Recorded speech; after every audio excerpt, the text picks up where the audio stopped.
a person can get inflammation systemically anywhere in their body, and some people get it in their joints, some people get it in their gut, and some people get it in their brain. Hello and welcome to the Pacific Channel, where we talk about the law of attraction, how to manifest anything you want, meditation, and more. I'm your host, Steve Doherty, and in this video, we're going to listen to an audio clip where someone asked Dr. Joe Dispenza about Alzheimer's disease. According to Wikipedia, Alzheimer's disease is a neurodegenerative disease that usually starts slowly and progressively worsens. It is the cause of 60 to 70% of cases of dementia. The most common early symptom is difficulty in remembering recent events. As the disease advances, symptoms can include problems with language, disorientation, mood swings, loss of motivation, self-neglect, and behavioral issues. As a person's condition declines, they often withdraw from family and society. Gradually, bodily functions are lost, ultimately leading to death. Although the speed of progression can vary, the typical life expectancy following diagnosis is 3 to 9 years. Now, that's all according to Wikipedia. But don't let any of that bother you.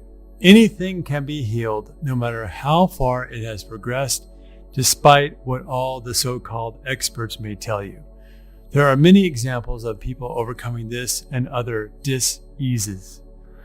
So the question presented to Dr. Joe is about how, if your parents get Alzheimer's disease, does that mean you're likely to get it too? And does worrying about it make it even more likely you'll get it? And how does a person avoid getting it? Dr. Joe explains what causes Alzheimer's disease and how basically it is the inflammation of the brain. So if you can cure the inflammation, then you should be able to cure Alzheimer's. Then he talks about 3 components of health and which one of those is the most influential one of your overall health. He's also going to talk about how just because you understand the power of your mind and how to heal yourself, it doesn't mean that you are safe forevermore. If you fall back to your old way of thinking, you can relapse. So just because you learn about how the law of attraction works, or maybe a little bit about quantum physics and how to attract what you want, it's not like a college degree that once you get, you have it forevermore. In other words, you must keep on doing the work. But don't worry too much about that, because once you get the momentum going, it gets easier and easier to stay on track and keep your vibration high. One of the most interesting aspects of all of the work that Dr. Joe does is that he sees all types of people heal themselves. It doesn't matter if the person is super fit or super unfit. It doesn't matter if the person is on the American diet, the vegan diet, or the carnivore diet. It doesn't matter if the person is a couch potato or an athlete. Anyone can heal themselves of anything. That's the power of the mind. Let's listen to Dr. Joe discuss all of this now. I have a question regarding Alzheimer's disease, because that's a disease obviously that's very tightly connected with the brain. And I was wondering, because once you have the disease, it's really difficult to practice, the meditation and everything. And it's a bit related to what the first caller said, that my mother had Alzheimer's disease, and I'm a little bit worried that, does it concern me as well? And I'm afraid that through being afraid that it will touch me. So maybe you can say something about Alzheimer's disease. Thank you, Catherine, for your question. I was flying back from a trip. I can't remember what trip it was, but I was on the plane, and I sat next to this guy, and I typically just, do my own thing, and I don't know how we got involved in a conversation, but we just started talking, and we immediately went somehow right to the brain. I don't know how that happened, but we just kind of had a little flurry back and forth. And I said to him, "What do you do?" He said, "I am the president of the American Alzheimer's Association." And I said, wow, I'm interested. And I said, "Can I ask you a simple question?" I said, what is the main reason for Alzheimer's? And he said, why don't you tell me what you think it is? So, there's research that a lot of head trauma sometimes has something to do with it. I went down the list, and I didn't consider the most important one, although I said it indirectly, and that is inflammation. And he said, Alzheimer's is an inflammation of the brain. It's inflamed. Now, the greatest way that we create inflammation is living in stress and living in survival. And if you remember, stress is when your body's knocked out of cadence, when it's knocked out of rhythm, when it's knocked out of normal homeostasis and balance, chemically, physically and emotionally, when it's moving out of its normal state,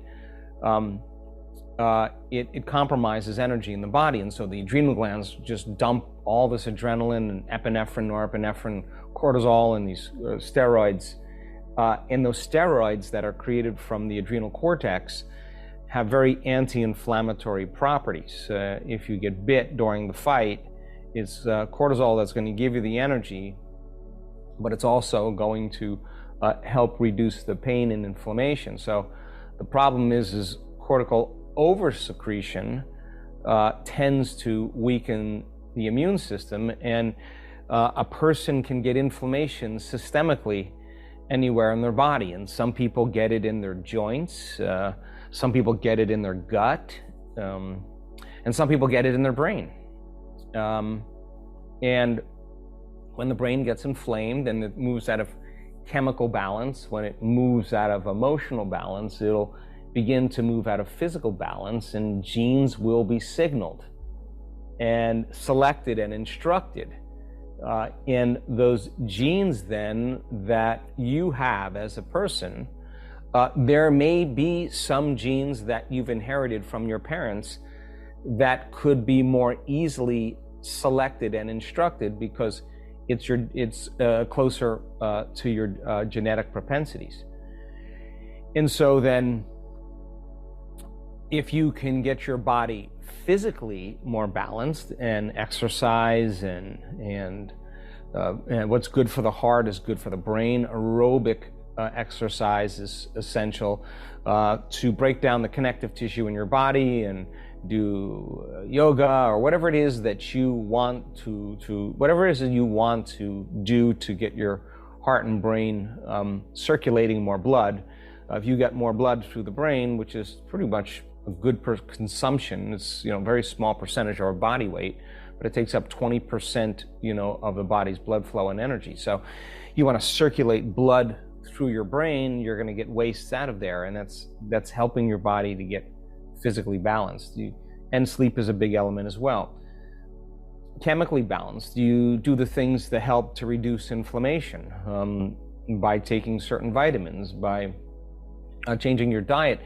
For a period of time, some people who get so chemically out of balance, they have to give their immune system a chance to reboot, and they have to remove foods that would take more energy to break down for the body and become a stress to the immune system. That food is actually weakening the person's body. Then it's a good idea to eliminate those foods so the body has a little tolerance and can strengthen its immune system. You're taking all the packs off the camel that has collapsed, and then you can slowly start adding those packs back on the camel once the camel's upright and healthy again. And so sometimes we remove foods that cause inflammation, go into a diet that reduces the amount of inflammation that your body can have. Sometimes that helps the body chemically move into balance with everything to do with vitamins and minerals and herbs and all that stuff that keeps our body in balance. And for certain people, it may be staying on certain medications. But the big thing is the emotional component. That's the tough one, because emotional stress and psychological stress seems to be where we end up with any problem that we have in our life.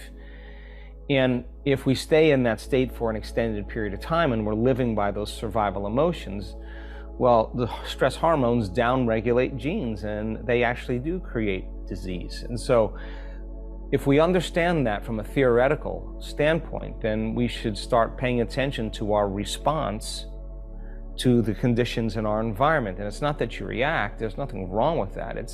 The question is, how long are you going to do that for? And learning how to control your emotional reactions and stop and pause for a moment and decide, God, I'm an eternal being, and I got a lot of time to figure this out. And I know this problem seems really important to me right now, and I know that my response is valid and justified, but who is this really hurting? Oh my God, these chemicals are really, really going to affect me. Okay, well, yeah, I could give a reason and I can complain, or I can literally make this moment be an important moment in eternity for me and evolve myself in some way. I think that would be really a great service to yourself, because then your response to that problem isn't weakening the organism, and you're moving your body out of that emotional state. And if the body's in the same emotional state, it's so objective that it's believing in the same environmental condition that's creating that emotional state. So if the event that caused you to feel angry or upset or fearful happened 3 days ago, and you're still feeling the same emotion, your body's still in the event. Your body's still living that reality constantly. So if we could develop the ability to be able to do it when it's the hardest, I think it matters the most, because anything that past that point should get easier. And so if you can keep at least 2 out of those 3 in order, physical balance, chemical balance, and emotional balance, if you can keep 2 out of 3 of those in order, typically the third one comes around. But it's so important to address our emotional responses, because a lot of people, and there's actually been people in this community, have improved or healed from diseases and then started to get the symptoms of the disease back again because they started feeling the same way emotionally. And that's because emotions are a record of the past. Their body's moving back to the past. There should be no challenge in understanding that. It just has to make sense to us. So if you have a proclivity genetically towards cancer, you have a propensity towards Alzheimer's, just because you have the gene for it doesn't necessarily mean you have to have it. And so all the things that we do then in our life then to upregulate the right genes and teach our body emotionally what we want to feel like when we're our parents' age. You know, I don't think there's anything wrong with that you can imagine yourself at a certain age and feel how you want to feel at that age. And you're doing something really great for your body. You're programming your body into that state. I don't know. I work on that, you know, in my own personal life, how I do want to feel in my future and in my life. And I want to really get good at feeling that to be able to bring it up on command. I think based on the studies that we've been doing, it shows that the body's believing it's beginning to live in that environment. And the nervous system makes a wonderful pharmacy of chemicals that actually support that intention. and you're signaling genes ahead of the environment, and that's your body's in a different world. It's in a different future. I think if we keep doing that enough times, we actually may arrive at that future. So yes, we all have different genetic propensities, and yes, some people actually inherit the same conditions as their parents, maybe because they're responding to the similar conditions in their lives with the same emotional states. Now, you can be your own genetic engineer and actually make a different choice every single day. And I think by doing that, I think that you could have the gene for any health condition. Doesn't mean it has to be activated or signaled in any way. So it's the same principle. It's the same exact thing. We strive to manage our emotions, manage our attention, and manage our energy. So, Alzheimer's is caused by inflammation. Inflammation is caused by stress. Stress is caused by negative thoughts. Negative thoughts are a choice. In other words, you have the choice to think negative thoughts or positive ones. That should give you a good feeling since you have control over your thoughts. And this is why meditation is so important. It gives your brain a break from the negative thinking because you either stop all thinking or you are focused on something else when you follow a guided meditation. Dr. Joe said that there are 3 components to health that are important: the physical component, the chemical component, such as what you eat, your vitamins and your diet, and the emotional component. But it is the emotional component that has the most impact. As a matter of fact, it is much more of an influential factor on your health than exercise and diet. As he said, you must learn to control your emotions and you must get into a good habit of doing it all the time. Dr. Joe said that some of the people in his healing community can heal themselves of something, but then it comes back. That's because they relapsed into the old way of thinking. From the law of attraction perspective, just because you believe in the power of your mind and the law of attraction, it doesn't mean that you're instantly in the safe zone. You must do the work to keep thinking positive thoughts no matter what. Just be easy about all of this.